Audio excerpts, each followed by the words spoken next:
To quote Thomas Jefferson, a well-informed citizenry is the best defense against tyranny. Welcome to the Constitution Solution, one podcast under God, where we discuss the basics of our constitutional republic and how our freedoms are being seized by public officials, both elected and unelected. I'm Mark DeLuzio, a former candidate for the U.S. Congress and a Gold Star father. Join me as we learn together how we can save this unique experiment that we call America. Hi, Mark DeLuzio, episode 49. This episode is going to talk about slavery. It's a very sensitive topic, and it's all about dispelling the distortions of what's been communicated about slavery in America. And this is a little bit of a play off of the resentment-based politics that I talked about in a previous episode, where Americans are being pitted against each other. They're being placed in groups and convinced that they're victims by some other group. And I think in that episode I noted that Barack Obama was probably the most divisive president that we've had in our history, where he really compelled the whole idea of race being the delineator as to fairness and a way to gain power over people who are convinced that they are victims. Despite the fact that we have elected a president, a black president himself, twice, we have governors, we have senators, we have congressmen. Is race relations in our country perfect, and will it ever be perfect? No. Race is still always going to be an issue. People are racist, but we're on a pretty good track by electing a black president twice. You cannot do that without the white vote, by the way, unless my math is wrong.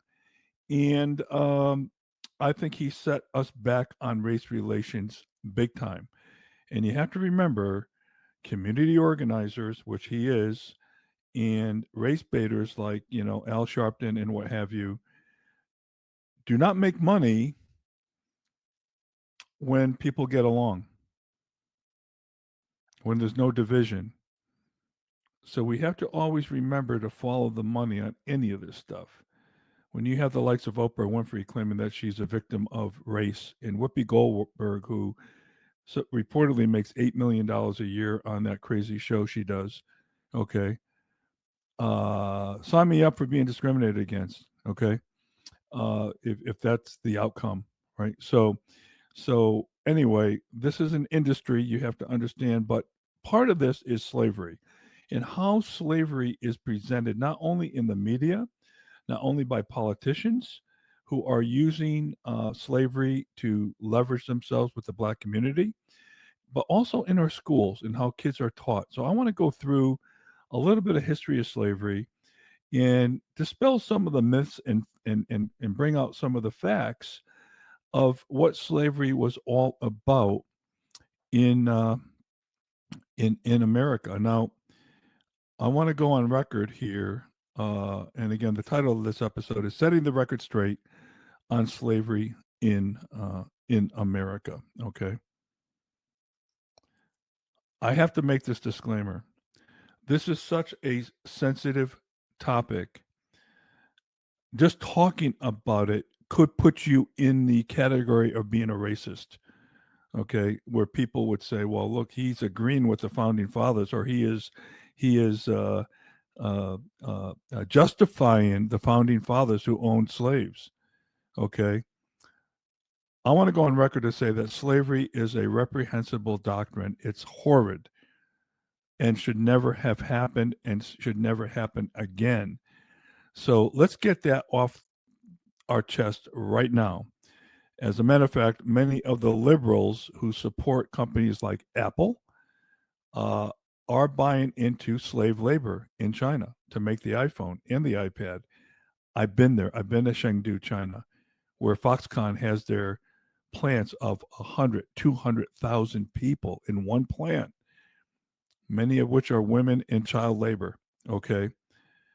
People who support, electric cars, forget about the cobalt mines where child slave labor is used to mine the cobalt that goes into the batteries of these cars. So, I could put you in any group if I so choose and make you the oppressor as opposed to the victim. I am not going on record saying that I support slavery, but I want to explain to you what the founding fathers' situation was and why they did what they did. Now, you may disagree with what they did, but then I would ask you then to, to show me your plan as to what you would have done to make sure that our country was founded the way it was founded. Okay. So, slavery is a reprehensible doctrine. Make no mistake about that. Okay. And it's really sad that I have to put this disclaimer in there, knowing about how people are going to look at this and twist everything that's been said on this episode to paint me as a racist. I am not a racist. I have a lot of black friends, and and I've hired people from all walks of life, all colors. Okay, I have a Muslim working for me. I have, uh, and I don't need to justify myself, I guess, but I guess in a way I have to, because that's what will happen when somebody gets this and says, "Oh, he supports what the founding fathers did. He's a racist." Okay, so anyway, let's move on from that. I think we all know that slavery is a reprehensible doctrine. Okay.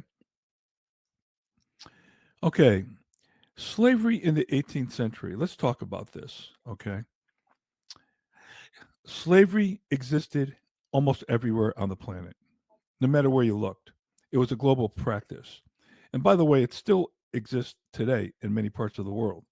There are different forms of slavery. The slavery that we experienced here in the United States is referred to as chattel slavery, which basically means you're committed to life. You are a slave forever. You can never get out of that bondage, and your children and your heirs will also be slaves because you're viewed as property. Okay, and but if you look at slavery, goes back centuries and centuries, and well before the 18th century. And as many white people have been enslaved as people of color over the years in all kinds of different countries and in all kinds of different environments and regimes. So let's just understand that it's a global practice and it is still going on today in many parts of the world.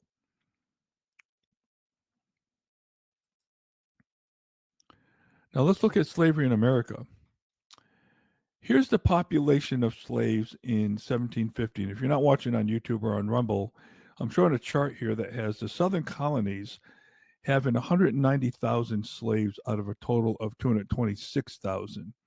So most of the slaves in this were in the South. These are in the cotton plantation colonies, such as South Carolina, Georgia, and what have you. Okay, the middle colonies had about 30,000, and up in New England they had about 6,000. So slavery in 1750, it's estimated, represented 20% of the population. And being black was synonymous with being a slave. Okay, there was no way around that. Uh, Now, slaves were sold primarily by black slave traders in Africa that sold their own people to slave traders here in the United States. Okay, so when the argument of reparations somehow comes up, you got to think about, well, wait a minute, it's your own people that sold your own people into slavery. Okay, and oh yeah, by the way, there were black slave owners in the United States. There weren't many, but there were. Okay, um, but almost entirely the slaves that were brought to the United States were what we call sub-Saharan Africans. Those are the countries that were south of the Saharan Desert in Africa. So there was a big transatlantic slave operation, very lucrative, a lot of money, and but just understand where slaves came from, who sold them into slavery, and oh yeah, there were some black slaveholders and traders in North America. It wasn't a majority; it was a small amount, but still, that was a fact that I think you should kind of put in the back of your mind and consider. Okay. Now, The big question is the one of the framers of the Constitution. Did the framers oppose slavery? They all agreed that slavery was wrong. But then you say, well, wait a minute, Mark. They owned slaves. Thomas Jefferson, over the course of his time, they estimate had 600 slaves. Washington had slaves. Two framers did not. John Adams and Ben Franklin, did not have slaves. They did not own slaves, and they were against slavery from the get go. But many of these founding fathers were born into families that owned slaves. All right, and I would ask you, what would you do if you were there? Would you automatically say, I would release my slaves? I think slavery is wrong, and I would have taken a higher stand than the founding fathers and did the right thing. Well, you will see in a minute how that would be ill conceived and impossible for you to do. I'll get to that in a minute. Knowing slavery was wrong, the framers knew they never would have a country if they addressed the abolitionist slavery at the time of our founding. They had a big enough issue fighting the biggest army in the world, the British Empire, to overcome them and win our independence in the Revolutionary War. So what they did is in Article 1, Section 9 of the Constitution, they deferred the question of slavery until 1808. Okay.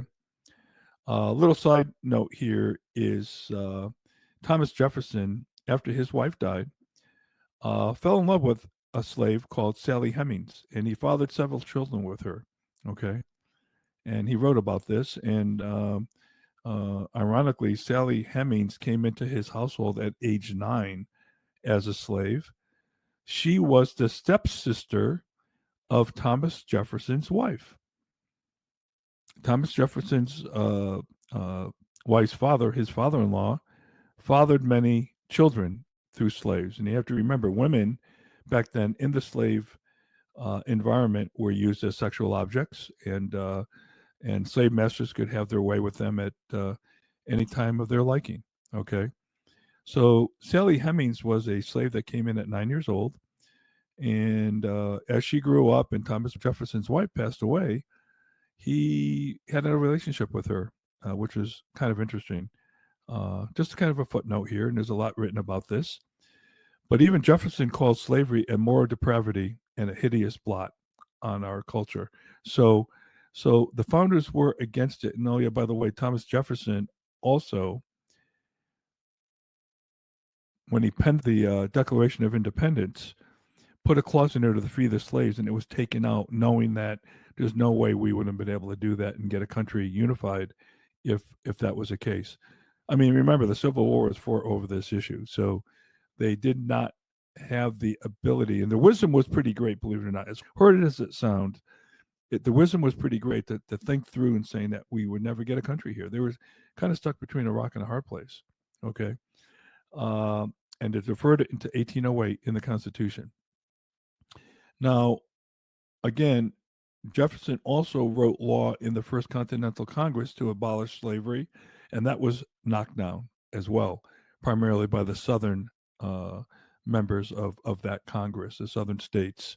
So there was a big movement to try to right a wrong.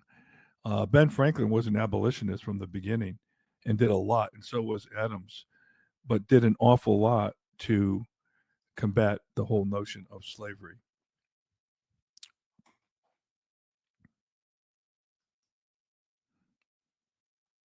So why didn't the founding fathers free their slaves? First thing to consider is we can't take our values today and then insert them 250 years ago and say that what's accepted today is should have been accepted back then. This was the culture. Slavery was sort of the part of the culture. Not to say it was correct and justified, it's just the fact that it was the culture. And although they knew, the founding fathers knew that that slavery was wrong, there were laws in place. In 1792, a law that said any debtor could seize slaves if they were freed by the people that were indebted to them, and many of the founding fathers had debt. So had they freed their slaves, it had automatically been sold off to or taken over by the debt collectors, which would have sold them back at a profit into slavery again. The other thing is just freeing the slave wasn't plausible. There were bounty hunters out there looking for slaves, and when they found a slave that was quote unquote free, they would have been captured, sold at auction into some slave master, probably in the South at some plantation. Probably would have been physically abused greatly for being an escapee, and then also most likely being brutally abused by their captors or their masters as they continued on their journey. So, so it wasn't possible to just to say I would have freed my slaves because it would have been more harmful to them had you thought that. Okay, now and so a lot of people get on their moral white horse and they say that what they would have done, right? Many of these people are people that are afraid to even make a comment on social media, never mind take this kind of stand. um, but in general, slaves were treated relatively well by the founding fathers. Now I'm not saying they were treated perfectly, but they were in general treated relatively well. But if a slave was to be free, and I use that word in air quotes, they would be barred from voting, testifying against whites, could not own firearms, could not own personal property. So, how could you actually free a slave with that kind of culture in mind? You certainly could not. Okay. I want to talk about the three-fifths compromise. And this is something that has been so misconstrued in our schools with the teachers that teach our kids, you know, the Constitution. And it's actually a shame as to how this is construed. The three-fifths compromise in the Constitution, which is Article 1, Section 2, says that as you count, do your census, and remember the census is part and parcel to determining how many people are in Congress. The South wanted to count 100% of all black slaves in the census. But back then they weren't citizens, but they were considered property. So the North said, okay, well, if you're going to do that, then I'm going to count my horse. I'm going to count my cattle. I'm going to count my dog because that's property too. So they had to come up with a solution. Again, counting them as zero would not have worked, and we never would have got the Constitution ratified. Okay. So they come up with a three-fifths compromise that for every black slave, you get to count them as three-fifths a person. This did not mean that the founding fathers thought that the slaves were only worth three-fifths of a white person. But that is actually how it's being taught in schools in many cases. Okay. And I have evidence of that, by the way. I mean, go online and look this one up and you'll see what I'm talking about. That is not the case at all. The whole notion of the three-fifths compromise was A, to have a chance at ratifying the Constitution, and B, limiting the number of pro slavery congressmen from the South, all Democrats, by the way, in the South, so that they couldn't write law to make slavery a permanent part of our legal structure. Okay. That was the issue. Now, when you go and look at this on the internet, you're going to find that the three-fifths compromise gave more power to slave promoting congressmen. Mathematically, yeah, you're right, but it's totally misconstrued. That is not how it went down. Okay, they did not think slaves were worth three-fifths of a white person. All right, and there's many writings by Thomas Jefferson, who wrote the preamble to the and wrote the Declaration of Independence. Right, that all men are created equal. Okay, and his notion was that was true also for black slaves. So again, dispelling the notion of this three-fifths compromise is a big deal. And again, it has been misconstrued time and time again. Now let's talk about the Civil War. I'm showing a chart here. If you're not watching on YouTube or Rumble, it was the deadliest war in U.S. history. There were over 750,000 deaths associated with the Civil War. This is the fight for uh, slavery. Now, for every combat death, there were at least close to 3 non-combat deaths. This means that in that war, children, spouses, civilians were killed as well. Okay, almost to a 3-to-1 ratio. But 750,000 people fought, and many from the North, to free the slaves. Okay, so this has to factor in when people want to start talking about reparations. What about the white Northerners who fought for the Union to free the slaves? Okay, this was a war about economics, not racism. And I'm not saying that racism didn't exist back then, it certainly did. But that's not what this war was about. This war was purely about economics. The slaves in the South had such a big impact on the economics of the southern plantations. Okay, that's what this was fought over. And I think if you look at almost any movement, especially by the left today, whether it's the environment, whether it's abortion, which is also a horrendous doctrine, by the way, and I put that right up there with slavery in terms of the morality of it, maybe a subject for another day. But when you look at all these causes, that these causes all involve a tremendous amount of wealth and money for the people who are profiting off these things, who are pushing these agendas. Whether it's climate change, they say that we're trying to, we'll shame you. We don't want your kids. You want your kids to drink dirty water and breathe dirty air. No, that's all about knocking down capitalism. It's a globalist movement. It's a Marxist agenda that is trying to knock the United States off its rocker in terms of capitalism. Okay.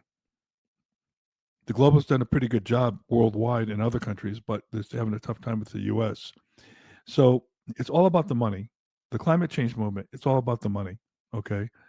If we really wanted great energy, why don't we just go to nuclear right now? Right.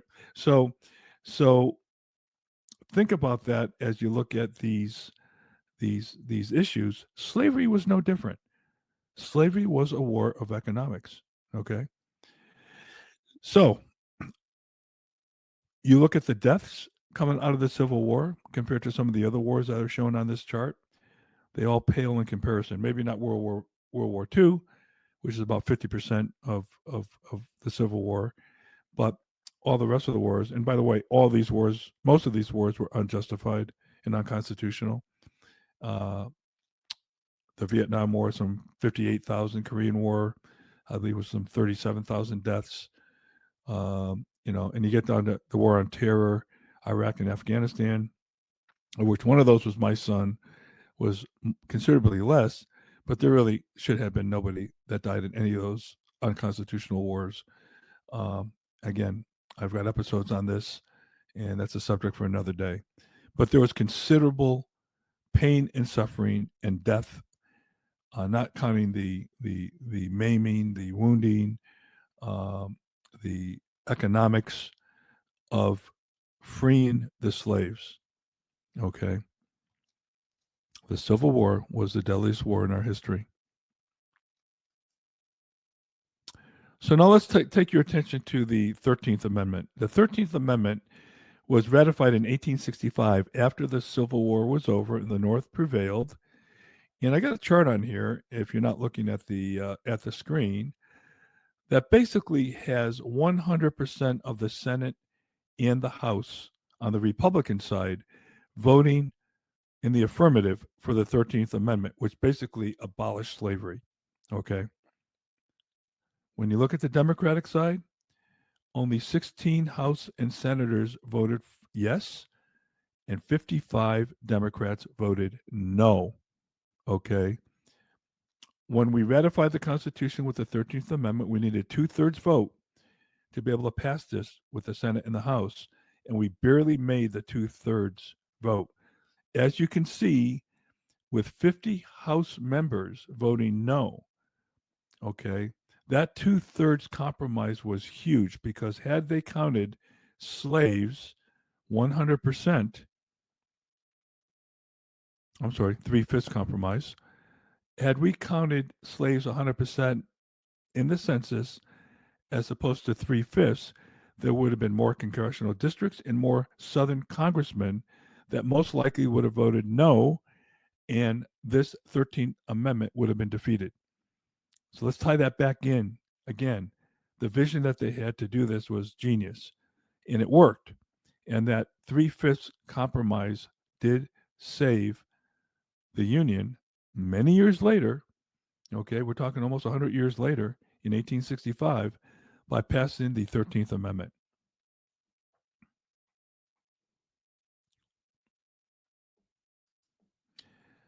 So let's sum this up. The Emancipation Proclamation was passed and effective on January 1st, 1863. So, a couple of years before the 13th Amendment was ratified. Uh, that basically proclaimed that the slaves would be free. Now, it wasn't as clean as this. There were a lot of issues with the Emancipation Proclamation, and some of the congressmen claimed it was unconstitutional that the president didn't have this power. There may be some constitutional merit to their argument, believe it or not. But regardless, Lincoln wrote that that the slaves are going to be free through this proclamation, which is another word for executive order. Okay, and no, Lincoln didn't own slaves. My kids were taught that in Glastonbury High School in Connecticut. Lincoln said, "If slavery is not wrong, then nothing is wrong." He was adamant against slavery. Okay, so in summary, let's just review a couple points here. Slavery was not invented in America. All right, it was a global practice for centuries. But to hear the left talk about this, they talk about slavery being invented in America. No, it was not. Blacks did sell blacks into slavery. Okay, in Africa, black slave masters sold blacks, their own people, into slavery. And although it may be minor, there were black slaveholders and slave traders in North America, in the colonies. As I described, many died in order to free the slaves. Let's all keep that in mind. 750,000, it's estimated. And the Civil War was more about economics than it was about racism. Okay. The Republican Party, often referred to as the Party of Lincoln, was born out of the abolitionist movement. And if you look at the Democratic Party, not only did they support slavery, they were the catalyst for the KKK. They even had a KKK senator, Senator Byrd. He was revered by the left until he passed away. The abortion movement with Margaret Sanger and the eugenics movement was all about eliminating the black race. And the left still is a big supporter of abortion. The whole notion of abortion was to eliminate the black race. And that's not an opinion, by the way. That's Margaret Sanger's own writing. And this is a doctrine that the left is hanging on to. I think years from today, we're going to look back at abortion and our attitudes towards abortion, or some attitudes, with as much disdain as we are looking back now at slavery. Okay? A subject for another day. But the Democratic Party was, and in my opinion, still is, uh, uh, maybe not a pro-slavery party, but a party that is chock full of racists in so many different ways. And the last point was the founders knew we would not have a country if they had addressed slavery at the time of our founding. And it wasn't possible for them to simply just free the slaves, like I've heard a lot of college students get on their on their moral white horse and proclaim. So there we have it. I wanted to set the record straight on slavery. Again, I want to tell you that slavery is an abhorrent doctrine. It should never exist, and it is still going on today, believe it or not, in different parts of the world. And you might even argue in the United States, when you get the cartels having indentured servants paying off their debt to these cartels, um, that is a form of slavery. Okay, I know a teacher in Phoenix in high school who said that after school, the kids leave class and they wait on the corner, and this big van goes and picks them up, and they go to work at night. God knows what these young men and women are doing at night, or what the cartels are having them do, whether it's drugs, sex, whatever. But they get in a van and they get picked up and they take them to work. And then you wonder why Johnny doesn't do his homework, okay? Or Mary, right? Because they're all working at night, paying off their debt to the cartels. I'm so glad that President Trump declared them a terrorist group and is trying to abolish them from our country. But, in that regard, child trafficking and the cartels and how they use people to do their dirty deeds uh, is still going on, okay, today. So, anyway, I'll stop there. This was episode 49, and I hope this helps you understand the perspective of this awful doctrine that we had called slavery, and that we had to set the record straight on a lot of the notions that are being thrown around today with slavery. Okay? Setting the record straight on slavery in America. Thanks for listening, and we'll see you next time. Thanks for listening to the Constitution Solution, one podcast under God. The Constitution is the solution to most of our country's problems. Other episodes can be found on our website at 1787solution.com, YouTube, Rumble, Apple Podcasts, Spotify, and most other podcast platforms. I'm your host, Mark DeLuzio. Until next time, may God bless you, may God bless America, and may America bless God.